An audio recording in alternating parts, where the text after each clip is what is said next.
Well, God bless you richly. Welcome back to the Bishop's Corner.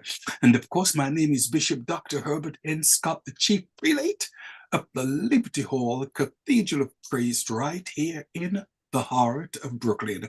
And certainly tonight, we do want to shout out to the visionary of the Bishop's Corner that is doing a tremendous job. And his name happens to be Philip Reed, who is affectionately known as Dr. Phil. Dr. Phil, job well done, young man. We are so happy today. We are surrounded with four beautiful, beautiful young ladies.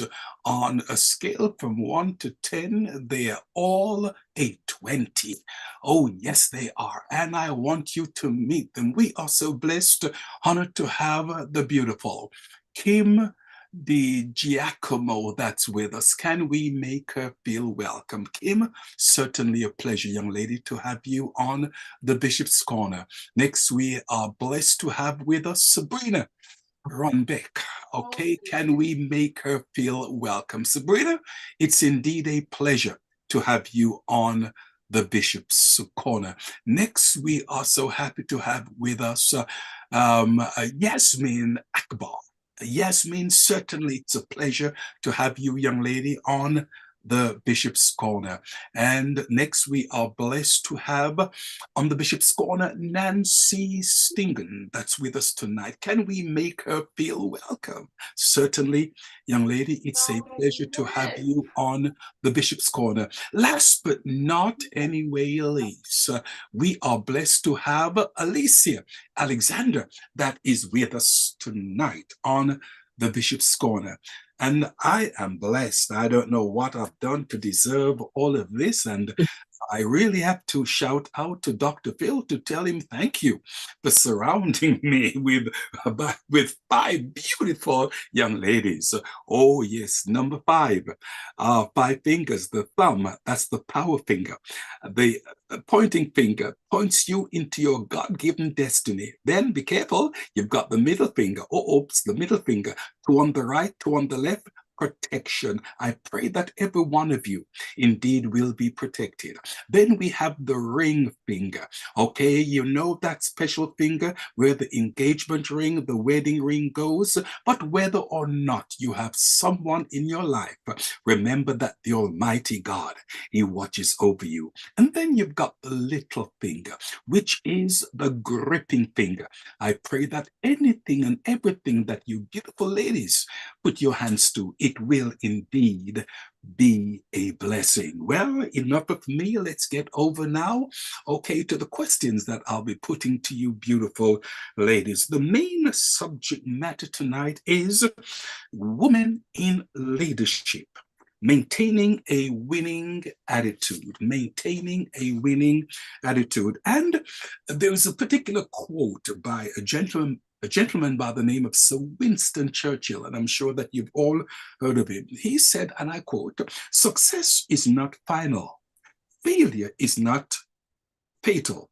It is the courage to continue that really counts. It is the courage to continue that really counts." And we've just discussed that. Well, listen, all of us go through a discouragement. Oh, yes. And to get things off the ground, it takes a tremendous amount of hard work and struggle.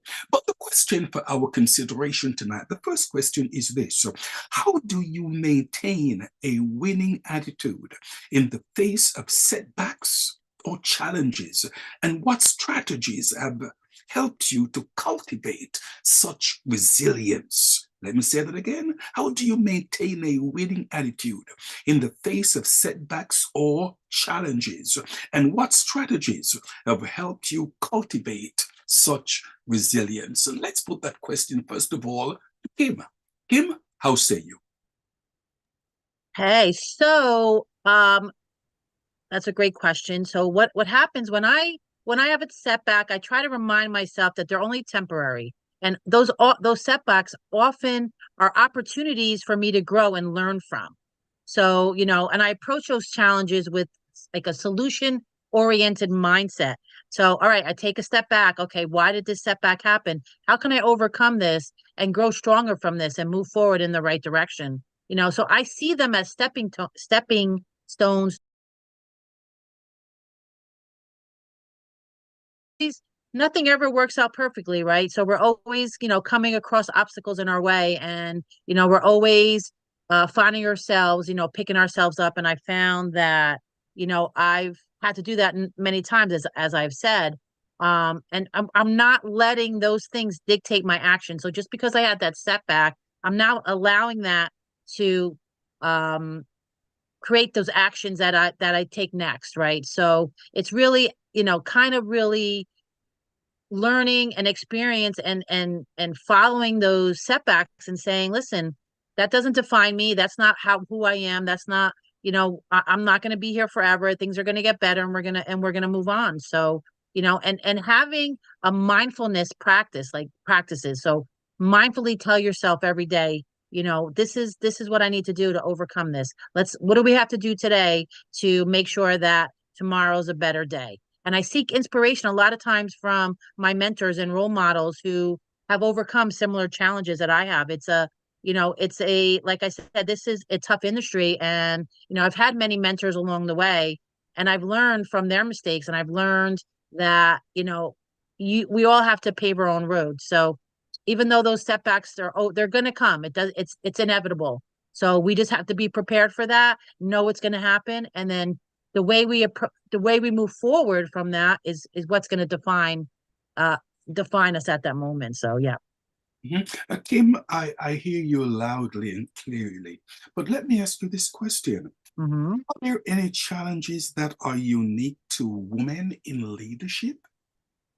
Absolutely. I just feel, and I'm going to use this as my own example, and like I said, this industry that I work in, it's very male dominated. So I feel like I have to be better. I have to, be stronger. You don't let, I've, been in situations where I felt like I wasn't as good. And if I did do better than, a man or whatever in the same role, I looked at like, oh, well, you're aggressive, and you're this and you're that. And, they made me feel like the way I, you know, handled the situation defined me. And that really wasn't the case, right? I've just felt to myself that I had to have that strong presence and have that ability to hold my own. And I think, as a woman, and especially just in and I can say in my field, that there's a lot of challenges when it comes to, men feel sometimes threatened by a strong-willed or a strong individual, a strong woman who, says her piece and says her mind, and doesn't take any, for lack of a better word, crap from anybody. I don't want to say that, but yeah. So I find those challenges, a lot. And, I find myself in a room with, sometimes, 2 women and 20 men. So, you feel like, you have to be on the top of your game all the time, and feel like, you have to show them that you're just as important, and I deserve to be there just as much as them. Okay, thank you very much, young lady. Hmm. Okay, the question is, how do you maintain a winning attitude in the face of setbacks or challenges? And what strategies have helped you to cultivate with resilience? So let's put that question to Sabrina this time. Resilience is such a powerful tool for all of us to have. And in partnership with some of the experts in the field, we actually believe resilience is really 3 different things. It's more space in your life. How do we create the buffer? How do we actually understand what delegation means? And create more health in your life. Because at the end of the day, it doesn't matter how much we're pushing and creating bigger missions for the world, for our community, or even just for us, ourselves, our family. It's when we don't have the best beacon resource ourselves, we can't carry out anything meaningful. And lastly, how can we create funness in our life? Because without excitement and joy and fun, we don't have that reward system to keep us going. And that really tapped into what you are saying and what Kim's saying earlier is that we have to deal with these disappointing moments. And how do we deal with those setbacks and have resilience? It's about planning ahead. And it's also about self-discovery.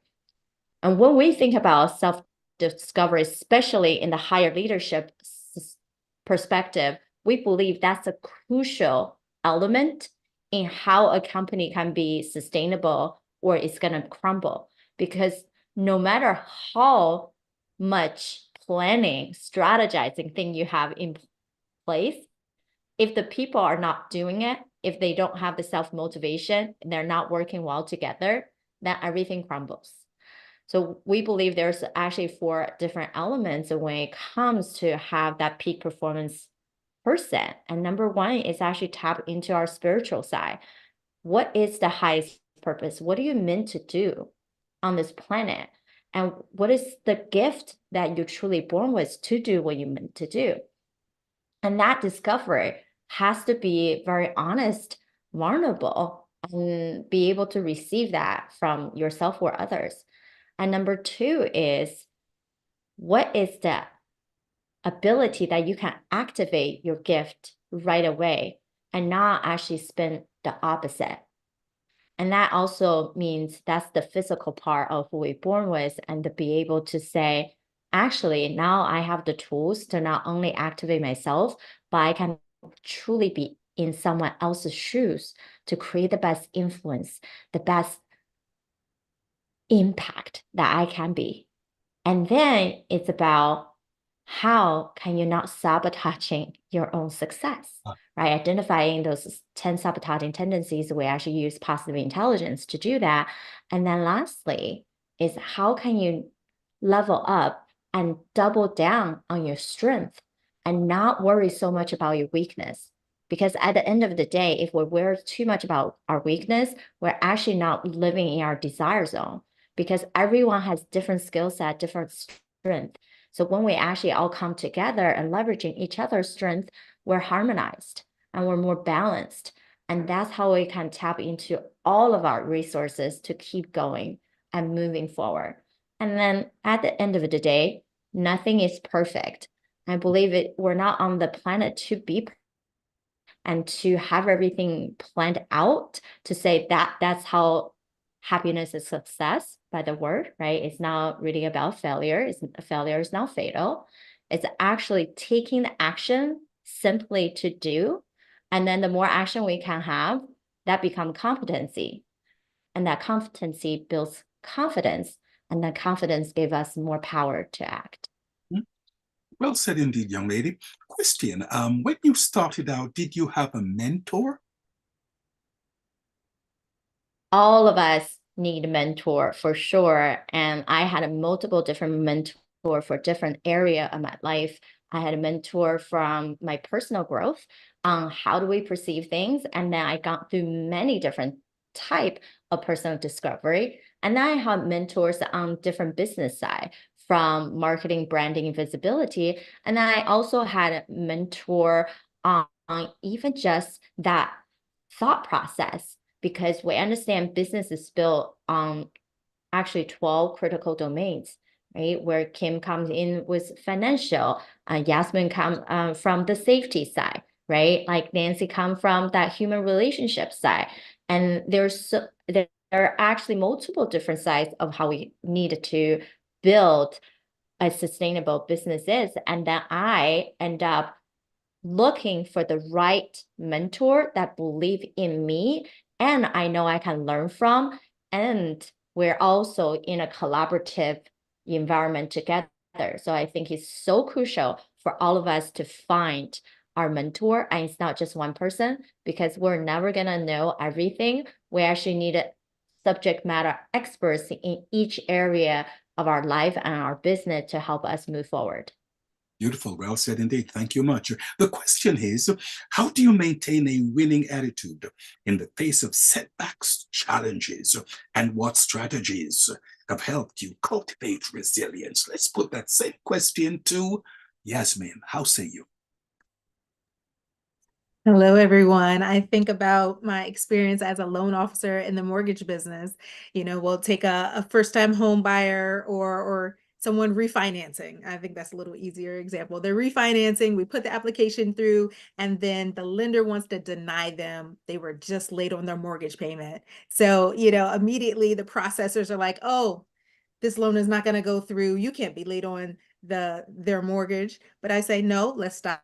Let's wait. What else can we do? Identify the problem. How did it happen? What else can we do? I'm always thinking about the box. They always tell me, no, no, no, we don't do it this way. It can't be done that way. That drives me crazy. That makes me push even harder. And so I end up connecting with the lender, asking what can be done and finding a solution to push it through. So I'm always positive. I'm the biggest cheerleader for all of my clients, and I just know I got to keep on going so we can get to that dream.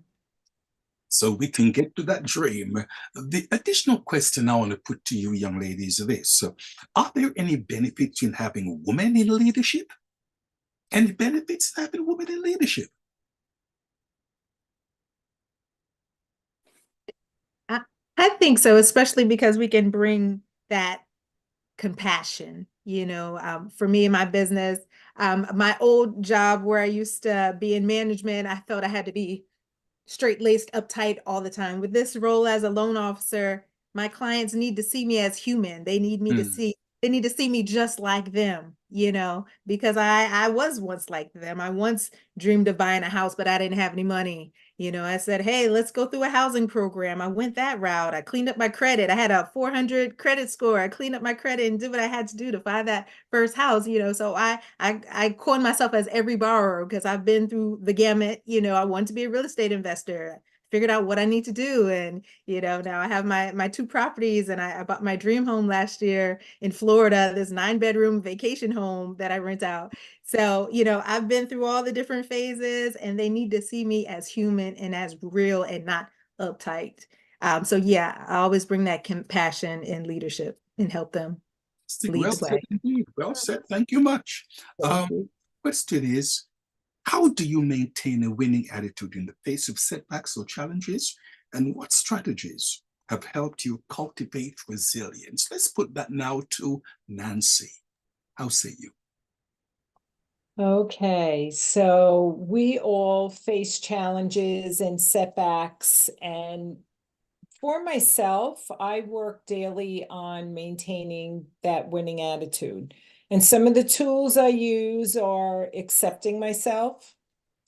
As you stated, Bishop, being, having courage and working past your fears, which is just all in your head, forgiving yourself consistently and others, and self-care. And I always feel when I'm rested through my self-care practices, then I am resilient. And I look for lessons and feedback from my supportive networks. And I'm so grateful that I have so many. And I can pass something by someone if I'm in a meeting. I did that today with Dr. Phil. I just passed something by him just to get his feedback on it. And that also helps me to keep that winning attitude. And I know that I'm not alone on this journey, so it helps me move forward stronger and determined. And, when you were asking about coming up against people, whether it's men or women, when I just came off of working my full-time career 2 years ago. And during that 10 years that I was in my position, I was always up against big egos. And there were times where it made me feel less than, where I had to take a seat on the side and really think, you're really you're creating things in the workplace where I was, and I had to recognize my worth. And that kept me determined to stay who I was and the strong woman that I was. And now that I'm no longer there and looking back, I'm so grateful that did not bring me down and hold me down. And I have bloomed so much since I've left that environment. And I have not come across people like that since I have left.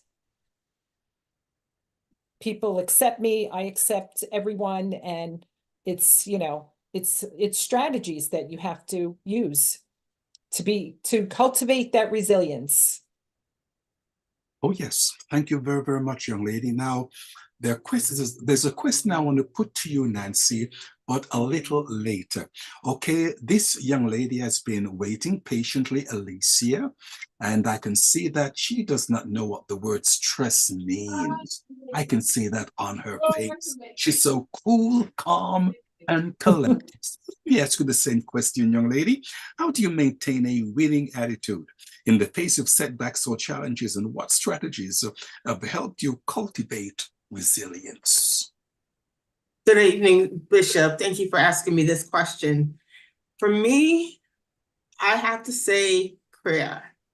Depending on my Savior, depending on my God, having my faith intact, that for me is my winning attitude. It's not about me, it's about being the best daughter of God that I can be for not myself, but for others. My family, my ancestors, my grandfather was a businessman in my homeland of Trinidad and Tobago. And I always try to emulate him in business. When I was starting out in business, I asked my grandfather, how do you make it every day? How do you accomplish your goals? He said, trust God. You know, so I learned to make sure my faith is intact. But I just had an incident yesterday where the wind was knocked out of my sail a little bit by a friend in a conversation. She asked me a question, and I kind of felt badly that I couldn't answer it affirmatively. So I turned around and we continued the conversation. But I asked her the same question, and she was able to answer it affirmatively. So, you know, I kind of felt bad for a second, but I'm happy. I was happy for her. So it's not about me all the time. I know that. And so I try to keep a winning attitude by recognizing, stay humble, and just trust God. Staying humble and trust the Lord. Now, that's my area, young lady, and you don't want me to begin to speak. Okay. And God bless you richly. Sometimes it's good to be humble in the sense that some people see you eating the bread, and sometimes you may even pretend as if you can't buy the bread. When in actual fact you own them. And every now and then it's just good to pretend as if you're this when God has really made you to be on top. Now, as ladies in leadership, this question I want to put to all of you. Now, we really don't have too much time, okay? And I know that all of you have the tongue of the learned. Now, as a woman, how do you define leadership? How do you define leadership? And I'm just throwing that out, that any one of you can answer. Please do. Go ahead. For me, defining leadership is being the best you can be at all times. Okay. Yes, we have weaknesses, but we don't placate to our weaknesses. We try to emulate the strong that has been set before us, and with recognizing one but not alone. I like to go to Isaiah 41:10, where it says, fear not, for I am with you. Be not dismayed, for I am your God. I will strengthen you, yea, I will help you, yea, I will uphold you with my righteous right hand. So I recognize I'm not alone, even in a difficult situation. And I draw my strength from my God. in practicality, it just means that I can get to be the best that I can be at all times. Yeah, great. Kim, you're a leader. What makes you a leader? makes I me- think, did you say, yeah, did you say Kim or yeah? Kim. Okay. Okay. Thank you. So that's a great question. What makes me a leader is that I feel like I have compassion for people, that I am, always there for somebody to be able to guide them or, put them in the right direction. Because in my business, we're always teaching people how to be better, right? We're always teaching people, different avenues to use in order to make their life better. So if I feel confident in myself, I think to be a leader, you have to have confidence in yourself. You have to have a strong mental attitude to be able to exude that to somebody else. So if you go into a situation and you're not, you're wishy-washy and you don't really know what to say, and you're kind of like, and you're slumped over. But when you have that, presence, and you feel like you're a leader and you portray that to somebody else, they're going to see you as a leader. They're going to see you as a strong person. So you really need to really keep that, no matter what you feel inside, you always have to have that winning attitude, that confidence that you're a leader.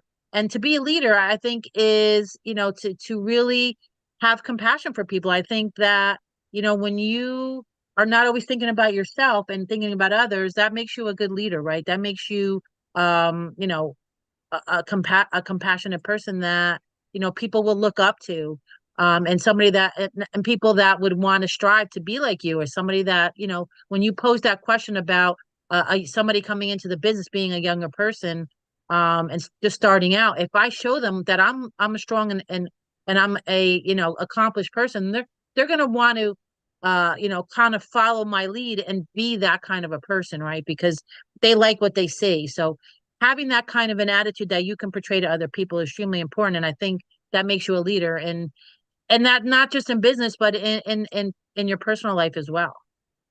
It sounds good indeed. Thank you much. Nancy, how say you? Okay, so I would define a true leader that creates a vision. You empower and inspire your people to reach their potential and to stand firm in the face of challenges, and to service your clients, community, and family.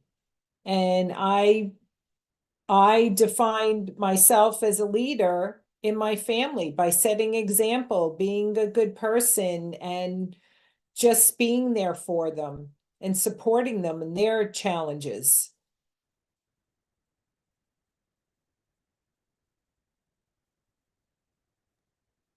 Sounds good indeed. Thank you much. Okay, same question to Sabrina. I believe a leader is someone who doesn't need a required title, and pretty much everyone in the world is a leader, despite your gender, your age, your culture. Why do we do that? Is if you are already in the place of giving someone advices, having a conversation that you're actually able to tentatively listen and convey a message, you're already in the leadership. And even though I build companies and especially focus on leadership, where we have a 12C board advisor, especially focusing on the growing healthcare technology companies, guess what? As a CEO, I'm actually the youngest in age on my entire board. Yet they see me as someone who's like, Sabrina, your speed is not our speed. The way that your productivity is way higher than the rest of us. Well, some people might think I'm a vampire, but I actually sleep my 9 hours, and I go on vacation at least 6 times a year. And sometimes I take off for 2 to 3 weeks at a time. And the rest of my board knows that when we're together, we're concentrated. The thing we're going to produce, it is what it is. We're focused on that common goal. But it's at the same time, it's exactly what Nancy said. We lead the way. And often people forget that even though you don't think people are watching, you're being watched. So however you wanted to stand out to truly be able to create the best results, the highest impact, that's how everybody else on your team and in your community and the people who don't even know you are going to see you. And to me, that's a leadership.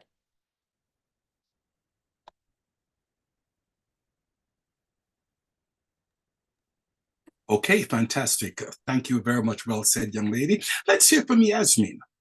Yasmin, what really makes... Yes, I echo everything all the ladies have been saying. You know, it's about doing what's right when no one's looking, having that confidence, but it's also about being a good listener. Because when you listen to other people, you get their ideas, their experiences, and then you can come together and incorporate all of that. So even in my experience as in management, that's one thing I really did take the time to listen, and we were so much stronger because of it. Amen, amen, amen. And that's one of the things I believe parents always tell their children. Listen to mommy, listen to mommy. And that is so important. Well, time is really of the essence, and let's move with the time. Mindset and perspective. Question number 2. What role does mindset and perspective play in maintaining a winning attitude, and how can individuals shift their outlook in difficult situations? Let's put that question first of all to Yasmin. How say you? I'm sorry, is that the question that we just answered? I think that's the one we just answered. No, this is question number 2. That's given by Dr. Phil. What I'm sorry, can you repeat? Okay, the question is what role does mindset and perspective play in maintaining a winning attitude, and how can individuals shift their outlook in difficult situations? Well, for me, I think about what my CEO says. He says you could take a loan officer who's not the smartest, but he could be the most successful just by that mindset. So it's all about what you think and what you believe. And for myself in this business, I don't worry about what other people are doing. It's about what I'm doing, because I know that I'm my greatest competitor and I'm just in competition with myself. So it's just always keeping that possibility. Of course, leaning on God in hard times, because sometimes you need that supernatural strength that I don't have within me, but God does. So always tapping into that daily keeps you on the path you need to be on. Okay, sounds good, young lady. Okay, let's put that same question to Alicia. How say you? I think it's important to keep our thoughts in the positive, thinking of things that are true and honest and just and lovely and good report. There's having virtue in our thoughts, because what you think about, you bring about, and what you think about comes out of your mouth, because that's what you've been dwelling on for such a while. You know, out of the abundance of the heart, the mouth speaks. So what you're thinking about will come out of your mouth. So if you think of negatively, I've heard so many in so many instances that a person say something negatively about employees and about a job situation, and I'm like, wow, where did that come from?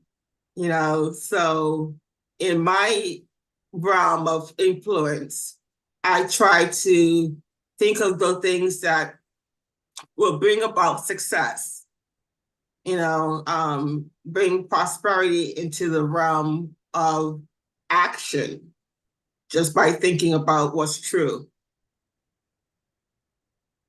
Okay, let me ask you this question, young lady, Alicia. You came on a little late. What leadership position are you in? I am a CEO or founder of Make a Difference Consulting, and I educate, I speak, and I coach on authentic appreciation in the workplace. Authentic appreciation in the workplace. I can also tell that you are indeed a strong believer. Yes, I am. Definitely, I can see that. God bless you richly. Okay, Thank this you. question to Nancy. Nancy, how say you, young lady? Okay, so mindset is a daily practice for me. I embrace the challenges. We have challenges every day that come across into our minds, and I change my thoughts from negative to positive, even if I'm not feeling it in the moment. I pivot to what's within my control, and staying present in the moment also helps me, and just being grateful for, you know, and I always remind myself that success doesn't come from what you do occasionally. It comes for what you do consistently. Consistently. So, okay. Every gesture of gratitude and every thoughtful step keeps you in the right mindset. Okay, sounds good indeed, young lady. Let's put that same question to Sabrina. By research, we know for every one negative thought or one negative experience, it takes at least 3 positive ones to replace. And in some arena, and if you think about all mammals and human particularly, we always have that primitive brain that's fight and flight. And so in everyday life, we're bombarded with information and thought. And that goes from media, of TV, radio, and across social media. And what people get the most attention are the negativities in the world, instead of how can we continue to bring positivity into our world. So one of the tools for us that we practice every day is positive intelligence. It really is remodulate these neurons in your brain to pivot into the higher level, the sage level of the brain. And how do we even notice this positivity? It can as simple as the cup of tea that you're holding is warm. You're not trying to process the information, but simply notice the positivity and the aroma that you're smiling. And when Nancy mentioned gratitude, why is gratitude not only defining the past and happiness of what you have, it actually study being shown able to play into and notice all the good moments, the gratefulness from others or things defines how you perceive it in the future. So Joe Dispenza actually also talked about this as all forms are energy. So why so many books talks about mindset can help us really become richer, become more fulfilled, become more successful. If you think it will happen, is that when you are in the positive state, and research show you add intention with it, means you become so clear on what you deserve, what you want, and in this happiness and joyful state. And then that thing actually just happened, because now you created the right energy for it to present in your life. So no matter what, we have to create the reality that we want to uphold for ourselves and others. The scripture that comes to mind as you were speaking is, how a man thinketh, or what a man thinketh in his heart, so is he. Okay, God bless you, young lady. Well said indeed. Okay, let's hear from Kim. She's been waiting patiently. Kim, how say you, young lady? Thank you so much. So I think that, in order to overcome challenges and keep a positive perspective, you have to have a growth mindset, right? You have to have the ability, a mindset to perceive and respond to challenges. So you have to cultivate that growth mindset and believe in your ability to overcome setbacks and adapt to change. Change is a big problem for some people. People view change as a challenge in their life. I view change as a way of growing. That's a growth.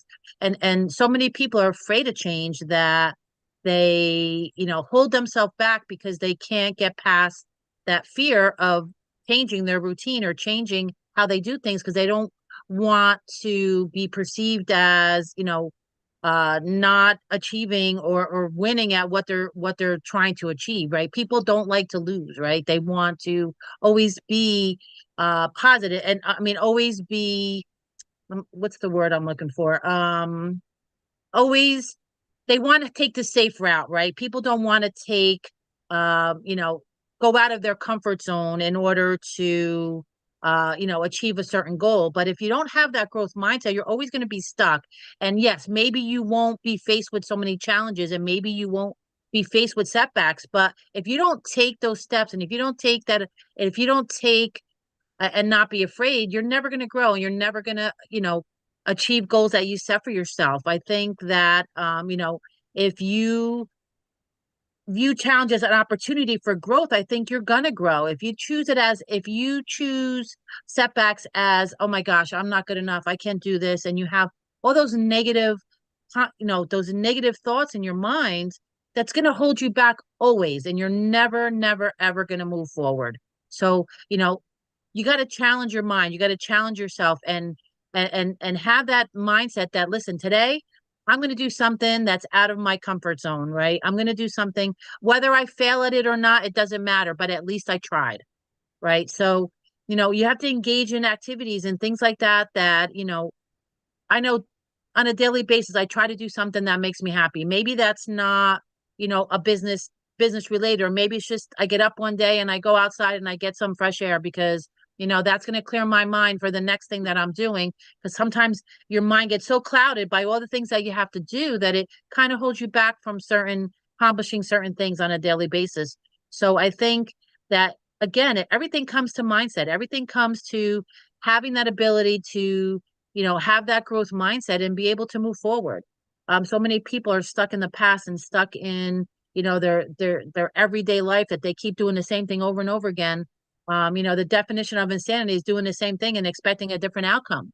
And that really doesn't happen in a lot of cases. So you have to be your own advocate, and motivate yourself and fuel yourself, and have that resilience, that along the way you're going to come across road bumps, and you're going to get those challenges. Those walls are going to come up, and you have to be able to go through them, and be strong, and do what you need to do to get where you need to be. Okay, well said indeed. Okay, we're about to go into part 3, care and mental well-being. Okay, but before we should ask that question, let me ask another question. Okay, who would you say as a leader have influenced you the most, whether male or female? I'll just throw that out to all of you. Who has influenced you the most? Please. Yasmin, go ahead.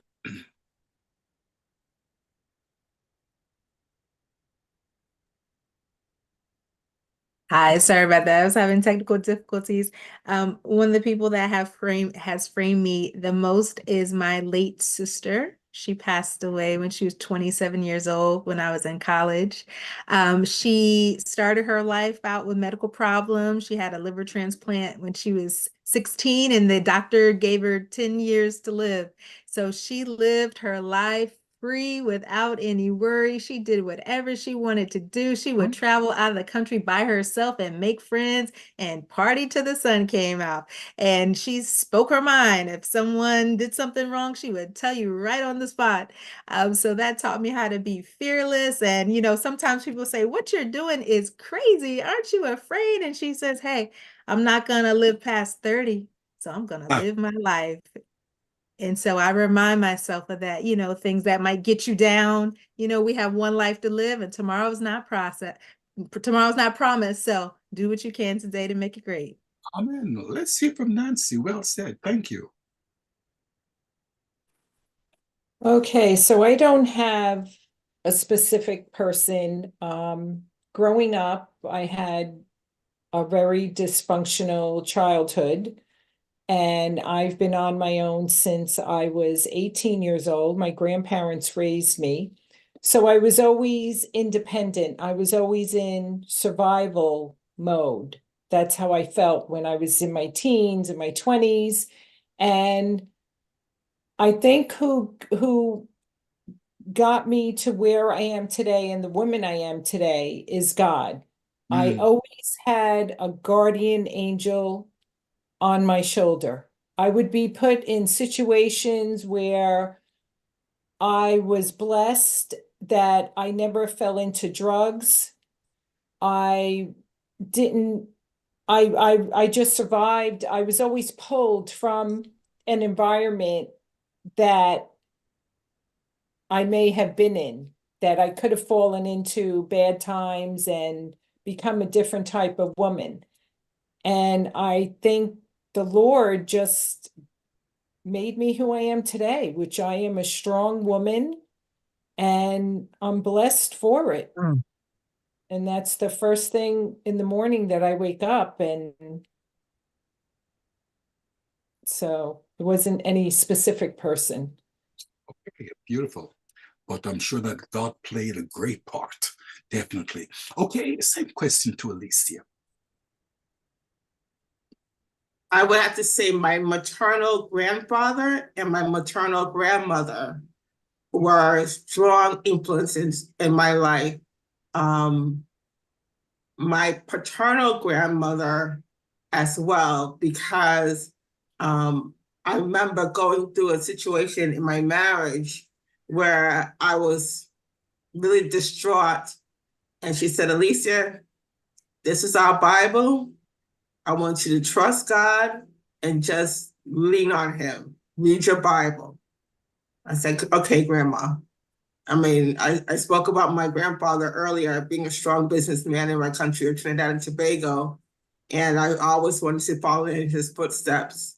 And my maternal grandmother, she always was my champion. She always made sure I stayed on the right road. So I had some great leaders in my life through my great grandparents, and I'm so grateful for them. Beautiful. Indeed, we have to be grateful.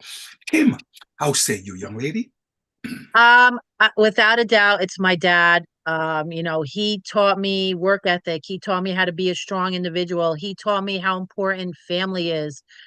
Family is my number one reason why I do what I do every day. Is they're my why. They're the reason why I get up every day and work hard. And my dad came over here when he was 13 years old. They had no money. They they all built a business. He had a wonderful life. I have 3 sisters.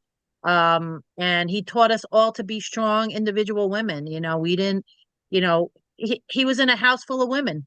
He had 4 girls, even the dog was a girl. So, it was, you know, he was in his glory, and he wouldn't have changed any second of it. And to this day, I follow his example by being a good wife. I was a good wife. I was a good mom. I'm a good mom. I'm a good sister.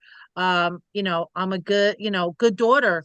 And the things that my dad taught me growing up, spills out into my personal life and my business, because I have a compassion, I have a caring for other people, and I have a strong work ethic. I knew when I was 16 years old, I went to work.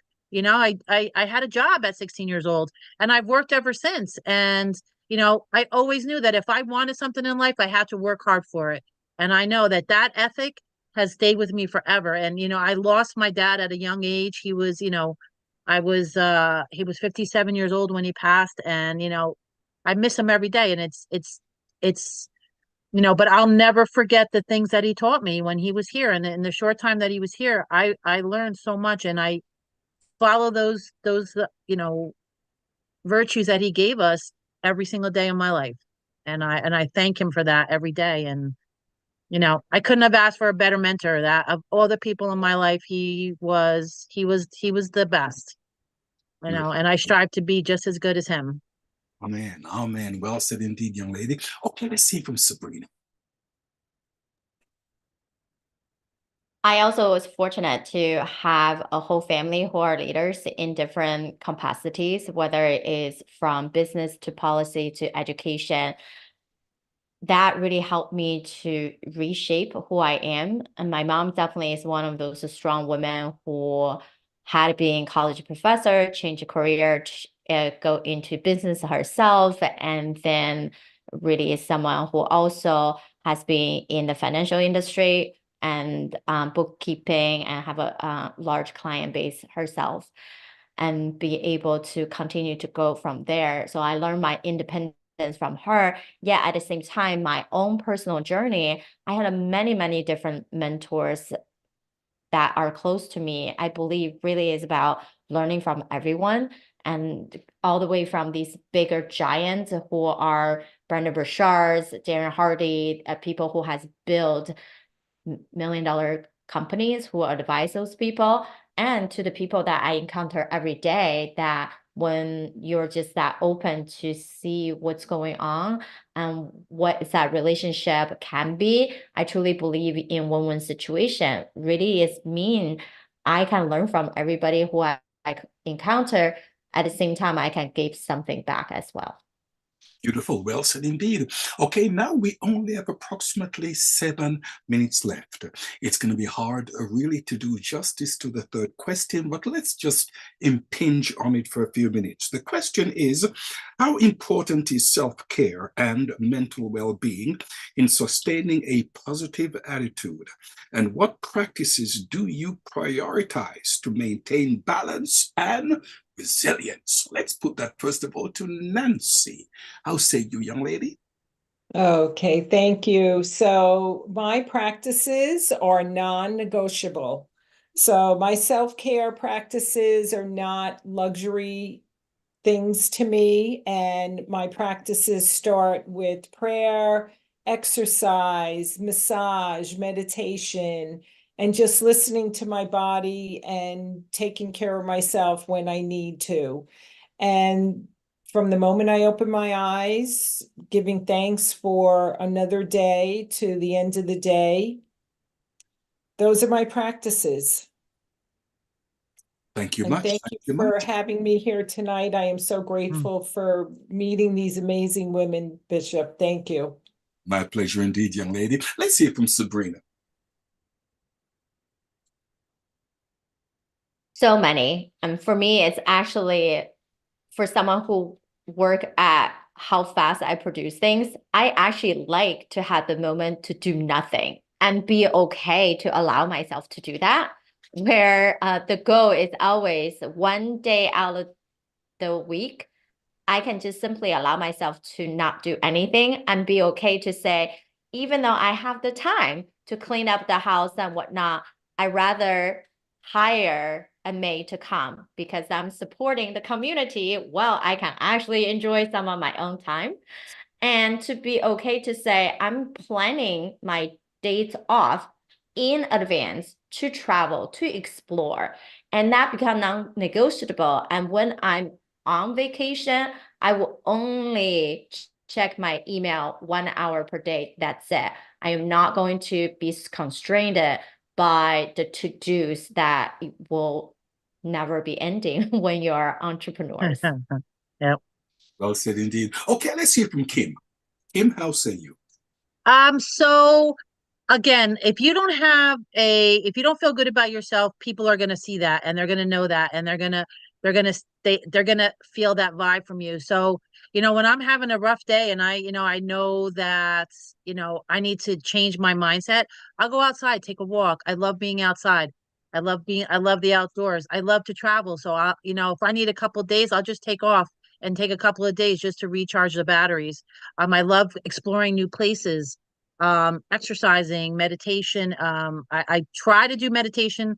It's difficult because I'm very the thoughts keep coming in, and it's hard to it's hard to keep them out, because you always got something else to do, and sometimes, like you said, you just got to shut it down. You just shut it down and say, okay, like, last night I just shut down the computer and I sat and watched The Bachelor.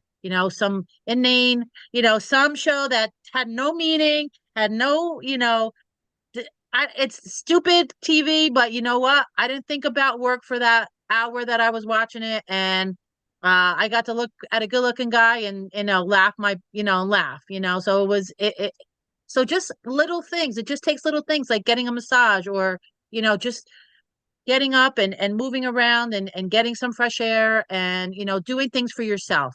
And I, like tonight, before I got on this call, me and my daughter love to scrapbook, so we literally took an hour and sat there, and I got all my pictures together, and we got stuff all over the table, and we sat and scrapbooked until I had to get on this call. So you know, just doing little things like that.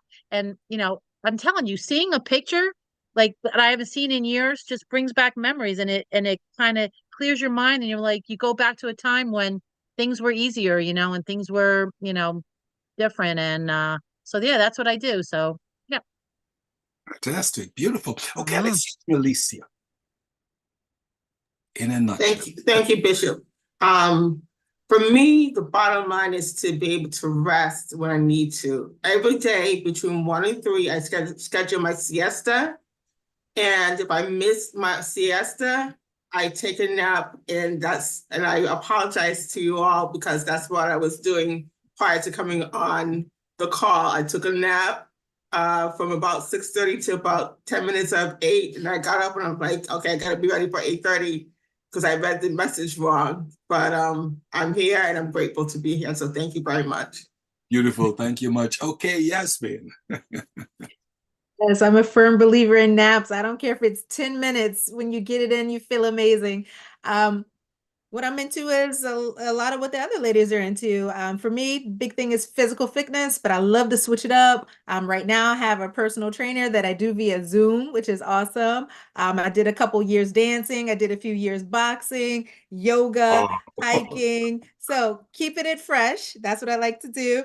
As far as prayer, I do something that might be a little different from others. You know, if you have trouble, you ask God to help you. But then after that, you act like he gave it to you already. Thank you for giving me this. Thank you, thank you, thank you. Just staying grateful. So that helps me a lot. And the kicker is the best thing I love to do, I shut it down.